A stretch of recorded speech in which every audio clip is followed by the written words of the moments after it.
Okay. അത് കഴിഞ്ഞ് ലക്ഷ്മിയുടെ ബ്രദർ ഉണ്ടായിരുന്നു.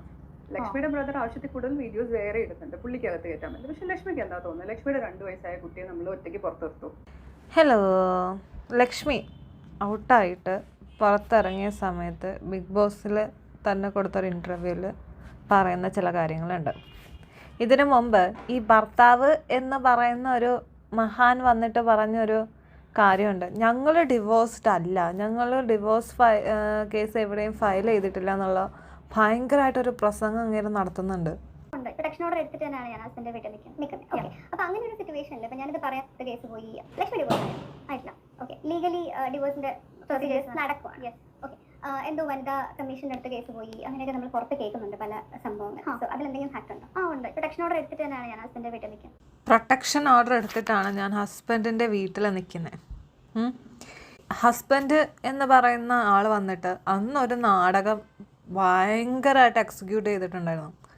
ആ നാടകം കണ്ടിട്ട് നമ്മൾ റിയാക്ഷൻ വീഡിയോ ചെയ്യുന്ന കുറേ ആൾക്കാർ ചേർന്ന് പറഞ്ഞൊരു കാര്യമുണ്ട്, ആ കൊച്ചിനെ പുറത്ത് കൊണ്ട് വച്ചിട്ട് കാണിക്കാത്തത് തെണ്ടിത്തരമായിപ്പോയി എന്നുള്ളത്. ഞാനും അതിനെ കുറിച്ച് പറഞ്ഞൊരു വീഡിയോ ചെയ്തിട്ടുണ്ടായിരുന്നു. പക്ഷേ ഇതിന് വേറൊരു സൈഡുണ്ട്, അതായത് ഇവർ ഡിവോഴ്സ് ആവാൻ വേണ്ടിയിട്ട് സൈൻ ചെയ്ത് ലീഗലി മുന്നോട്ട് പോയി നിൽക്കുകയാണ്. ഇയാൾ വന്നിട്ട് ഞങ്ങൾ ലീഗലി ഡിവോഴ്സ്ഡ് അല്ല, അല്ലെങ്കിൽ നമ്മൾ അങ്ങനെ ഒരു പ്രൊസീജിയർ ചെയ്തിട്ടില്ല എന്നൊക്കെ പറഞ്ഞപ്പോൾ നമ്മളെന്ത് വിചാരിച്ചു, മനഃപൂർവ്വം ചെയ്തതാണ്. ആ ഒരു ബേസിലാണ് നമ്മൾ അന്ന് റിയാക്ട് ചെയ്തേക്കുന്നത്. പക്ഷെ ഇപ്പോൾ അത് വേണ്ടായിരുന്നു എന്നുള്ളൊരു രീതിയിൽ എത്തിയിട്ടുണ്ട്. അത് എത്തിച്ചതാരാ? ഈ ഹസ്ബൻഡും പിന്നെ ഒരു കസിൻ ബ്രദർ എന്ന് പറയുന്ന ആളും കൂടിയാണ്. അവർ വന്ന് ഇൻ്റർവ്യൂ കൊടുത്ത് അവർ സംസാരിച്ച രീതിയൊക്കെ കണ്ടിട്ടാണ് നമ്മൾ കുറേ ആൾക്കാർ റിയാക്ട് ചെയ്തിരുന്നത്. അപ്പോൾ അങ്ങനെ ഒരു സിറ്റുവേഷനിൽ ഇപ്പോൾ ഞാനിത് പറയാൻ തന്നെ കാരണം ഇവിടെ ഏറ്റവും വലിയ കോൺട്രവേഴ്ഷ്യൽ ആയിട്ട് വന്നൊരു സാധനം ലക്ഷ്മിയുടെ മകനെ അകത്ത് കയറ്റാൻ പറ്റില്ല. ലക്ഷ്മി കണ്ടു മോനെ, മോനെ കണ്ടു, ലക്ഷ്മി കൺഫെഷൻ റൂമിൽ മോനെ കണ്ടു. അപ്പോൾ നമുക്ക് അകത്ത് കയറ്റാൻ പറ്റില്ല. സ്വാഭാവികമായി ഒരു ഡിവോഴ്സ് കേസ് നടക്കുന്നു അല്ലെങ്കിൽ എന്തെങ്കിലും ഒരു കോൺഫ്ലിക്റ്റ് തന്നെയല്ല. കാരണം ലക്ഷ്മി ഓഡിഷൻ വന്നപ്പോൾ തന്നെ നമ്മളോട് പറഞ്ഞൊരു കാര്യമാണ്. അതെ, അപ്പോൾ അങ്ങനെയുള്ള സിറ്റുവേഷനിൽ നമുക്ക് ലക്ഷ്മിയുടെ ഹസ്ബൻഡിന്റെ കൺസെന്റ് വേണം. ലീഗലി ഇങ്ങനെ ഒരു കാര്യം നടക്കുമ്പം സ്വാഭാവികമായിട്ടും അത് കൺസെൻ്റ് ഇല്ലാതെ കാണിക്കാൻ പറ്റത്തില്ല, പ്രത്യേകിച്ച് അച്ഛൻ്റെ. പക്ഷേ ഈ അച്ഛൻ എന്ന് പറയുന്ന വ്യക്തി അന്ന് ഇവിടെ വന്ന് കാണിച്ച നാടകമൊക്കെ കണ്ടപ്പോൾ ഞങ്ങൾ വിചാരിച്ചു ഇതൊരു ഡിവോഴ്സ് ഒന്നും അല്ല, ബിഗ് ബോസ് മനഃപൂർവ്വം ചെയ്തതാണ്. ചെറ്റത്തരായിപ്പോയി.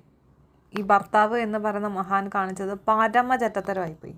ലക്ഷ്മിയുടെ അങ്ങനെ ഒരുപാട് കൺസെപ്റ്റ് വേണം. അങ്ങനെ നമുക്ക് ലീഗലി അത് കിട്ടിയില്ല. ലാസ്റ്റ് മൊമെന്റ് നമുക്കത് കയറ്റാൻ പറ്റിയില്ല. ഓക്കെ, ശരിയാണ്. ഇതിൽ ലക്ഷ്മിക്ക് ഒരു ക്ലാരിറ്റി കുറവ്. കാരണം ഞാനിത് വീണ്ടും ചോദിക്കാൻ കാരണം എന്താ വെച്ച് കഴിഞ്ഞാൽ നമുക്ക് പുറത്ത് ഒരുപാട് ലക്ഷ്മിയുടെ ഫാമിലി ഒരുപാട് ഇത് പറയുന്നു, ലക്ഷ്മിയുടെ ഹസ്ബൻഡ് ഒരുപാട് വീഡിയോസ് ഇടുന്നു. ഹസ്ബൻഡ് വീഡിയോ ഇട്ടിട്ടുണ്ട് എന്ന് പറയുമ്പോൾ ലക്ഷ്മിയുടെ റിയാക്ഷൻ നോക്ക് ശരിക്കും. കാരണം ഇങ്ങനൊരു വീഡിയോ വരുന്നുള്ളത് ലക്ഷ്മി പോലും അറിഞ്ഞിട്ടില്ല, അല്ലെങ്കിൽ സ്വപ്നത്തിൽ പോലും വിചാരിക്കാത്തൊരു കാര്യമായിരിക്കണം ഇയാൾ ഇങ്ങനെ കൊണ്ടുവന്ന് വീഡിയോ ഇട്ട് ഇങ്ങനെയുള്ള കാര്യങ്ങൾ ചെയ്യുന്നുള്ളത്. എനിക്ക് അങ്ങനെ ഒരു വീഡിയോ ആ സൈഡിൽ നിന്ന് വേണ്ടായിരുന്നു. അതുകൊണ്ടാണ് ഞാൻ സെപ്പറേഷന്റെ കാര്യമായിട്ട് ഒന്നും അവിടുന്ന് വരാൻ ഒരു ഹെൽപ്പ് വേണ്ടായിരുന്നു. ഹസ്ബൻഡിന്റെ ഒരു ഹെൽപ്പ് വേണ്ടെന്നല്ല, I never wanted him to put on any video about me. ആവശ്യത്തിൽ കൂടുതൽ വീഡിയോസ് ഉണ്ട് റിയലി. അതായത് ലക്ഷ്മിയുടെ ഹസ്ബൻഡ് പറഞ്ഞു കുട്ടി അകത്ത് കയറ്റാൻ എനിക്ക് കൺസെന്റ് ഉണ്ടായിരുന്നു. അപ്പോൾ നമുക്കിതൊരു ലീഗൽ ഇഷ്യൂ ആണ്. നമുക്ക് ഈ ഒരു സാധനം പ്രോപ്പറായിട്ട് കൺസെന്റോ കാര്യങ്ങളോ ഇല്ലാതെ കയറ്റാൻ പറ്റില്ല. ഷോയെ സംബന്ധിച്ചൊരു ലീഗൽ ഇഷ്യൂ ആണ്. സോ ആൾക്കാരുടെ കൺസെൻറ്റ് ഇല്ലാണ്ട് അവർക്കത് ചെയ്യാൻ പറ്റത്തില്ല. അതേ അവരിവിടെ ചെയ്തിട്ടുള്ളൂ.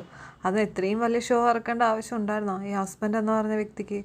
അതുപോലെ ലക്ഷ്മി പറയുന്നൊരു കാര്യമുണ്ട്, എനിക്ക് ആ സൈഡിൽ നിന്ന് അങ്ങനെ ഒരു വീഡിയോയുടെ ആവശ്യമില്ല, അതിൻ്റെ ഒരു ആവശ്യം ഉണ്ടായിരുന്നില്ല എന്നുള്ളത് ലക്ഷ്മി ഇവിടെ പറയുന്നുണ്ട്. കാരണം ലക്ഷ്മിക്ക് താല്പര്യമില്ല.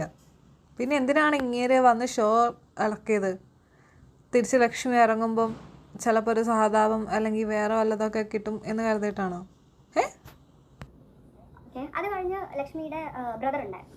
ലക്ഷ്മിയുടെ ബ്രദർ ആവശ്യത്തിൽ കൂടുതൽ വീഡിയോസ് വേറെ ഇടുന്നുണ്ട്, പുള്ളിക്കകത്ത് കയറ്റാൻ പറ്റും. പക്ഷെ ലക്ഷ്മിക്ക് എന്താ തോന്നുന്നത്, ലക്ഷ്മിയുടെ 2 വയസ്സായ കുട്ടിയെ നമ്മൾ ഒറ്റയ്ക്ക് പുറത്തെടുത്തു? ഇല്ലല്ലോ, ഇല്ല. ഇതർ അമ്മയുടെ കൂടെ നിർത്തണം അല്ലെങ്കിൽ ബ്രദറിന്റെ കൂടെ നിർത്തണം, അല്ലേ? സോ അതിലെന്തെങ്കിലും തെറ്റുണ്ടോ?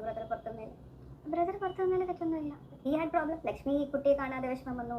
നമ്മൾ ലക്ഷ്മിയെ കുട്ടി കാണിച്ചിട്ടുണ്ട്. എന്നിട്ട് ഈ ബ്രദർ എന്ന് പറയുന്ന മഹാൻ ഇവിടെ വന്ന് ഷോ ഓഫ് ഇറക്കി എന്തൊക്കെയായിരുന്നു. മീഡിയാസിനെ കാണുന്നു, ഇൻ്റർവ്യൂ കാണുന്നു, സ്വയം വീഡിയോ ഇടുന്നു, ഇൻ്റർവ്യൂ എടുക്കുന്നു. എന്തിൻ്റെ കേടായിരുന്നു നിനക്ക്? നിനക്ക് എന്തിൻ്റെ കേടായിരുന്നു? നീ അറിഞ്ഞില്ലായിരുന്നോ കൊച്ചിനെ കാണിച്ചെന്നുള്ളത്? എന്തൊക്കെയാ പറഞ്ഞ് വഴി വന്ന് ബ്ലാക്ക് കാറ്റ്സ് കൊച്ചിനെ എടുത്തുകൊണ്ട് പോയി, അങ്ങനെയാണ് ഇങ്ങനെയാണ്, കൊച്ചിനെ കാണിച്ചില്ല. എനിക്ക് ടോപ്പിക് പോയിട്ടുണ്ടെന്ന് എനിക്ക് അറിയത്തുണ്ടായിരുന്നില്ല. I never wanted to disclose it in this way also. അല്ല ഇത് ഞങ്ങളല്ല ഡിസ്ക്ലോസ് ചെയ്തത്. മനസ്സിലായി. Never wanted to disclose it. Brother video ഇട്ടിട്ടുണ്ടാവും, ഹസ്ബൻഡ് അതിന്റെ റിയാക്ഷൻ വീഡിയോ. അങ്ങനെ അല്ല, ഹസ്ബൻഡാണ് ആദ്യം വീഡിയോ ഇട്ടത്. എൻ്റെ മദർ ഇൻ ലോയും എൻ്റെ ബ്രദറും ഒക്കെ കൂടെ അവിടെ നിന്ന് കുട്ടിയെ കാണാതെ കുട്ടിക്ക് ഭയങ്കര വിഷമമായതായി. ലക്ഷ്മി മോനെ കണ്ടു, മോൻ ലക്ഷ്മിയും കണ്ടു. ആണല്ലോ, അവിടെ നമുക്ക് ചെയ്യാൻ പറ്റാവുന്ന മാക്സിമം ഫെയർ സാധനങ്ങൾ ചെയ്തില്ലേ. ബ്രദർ നമ്മുടെ ഓഡിഷൻ അറ്റൻഡ് ചെയ്ത ആളാണ്. അപ്പോൾ ബ്രദർ ബിഗ് ബോസ് കയറാൻ നിന്നിട്ട് ബിഗ് ബോസ് കിട്ടാത്തതിൻ്റെ ചൊരുക്കാണ് ഈ കാണിച്ചതല്ലേ. കൊള്ളാം ബ്രദറേ, കൊള്ളാം, നല്ലതാ, നല്ല സ്വഭാവം കേട്ടോ.